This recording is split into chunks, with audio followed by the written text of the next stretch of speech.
हैं ज्योतिराव गोविंदराव फुले के बारे में। ज्योतिराव गोविंदराव फुले कौन थे? महात्मा ज्योतिराव गोविंदराव फुले यानी महात्मा ज्योतिबा फुले ज्योतिराव गोविंदराव फुले को 19वीं सदी का प्रमुख समाज सेवक माना जाता है। उन्होंने भारतीय समाज में फैली अनेक कुरीतियों को दूर करने के लिए सतत संघर्ष किया।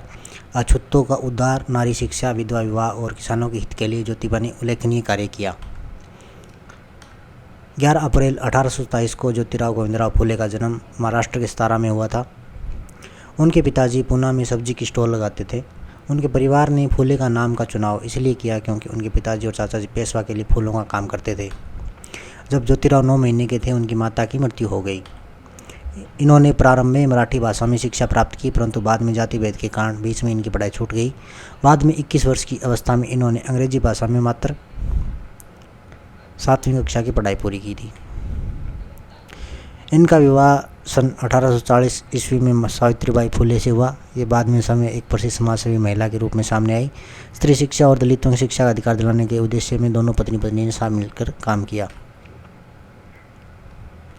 शिक्षा के क्षेत्र में औपचारिक रूप से कुछ करने के उद्देश्य से इन्होंने सन 1848 में एक स्कूल खोला। स्त्री शिक्षा और उनकी दशा सुधारने के क्षेत्र में यह पहला कदम था, परंतु इसके बाद एक और समस्या आई कि लड़कियों को पढ़ाने के लिए कोई शिक्षिका नहीं मिली।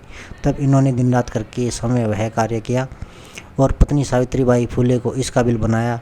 इनके इस कार्य में कुछ उच्च वर्ग के पितृसत्तात्मक विचाराधारियों ने उनके कार्य में बाधा डालने की कोशिश की, परंतु ज्योतिबा नहीं रुके तो उनके पिता पर दबाव डालकर उनकी पत्नी सहित घर से निकलवा दिया। इससे कुछ समय के लिए उनके कार्य व जीवन में बाधा जरूर आई, परंतु शीघ्र ही वे फिर अपने उद्देश्य की ओर अग्रसर हो गए।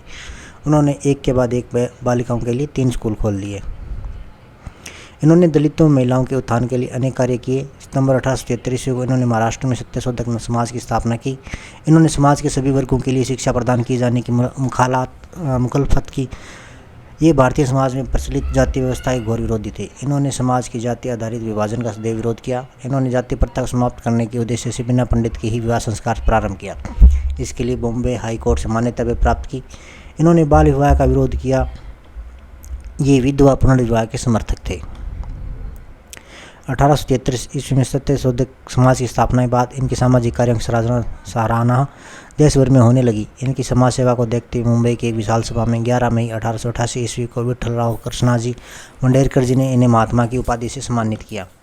ज्योतिबा बहुमुखी प्रतिभा के धनी थे। उच्च कोटि के लेखक भी थे। इनके द्वारा लिखी गई प्रमुख पुस्तकें निम्नलिखित है: गुलामगिरी, छत्रपति शिवाजी, अछूतों की कैफियत, किसान का कोड़ा, तृतीय रतन।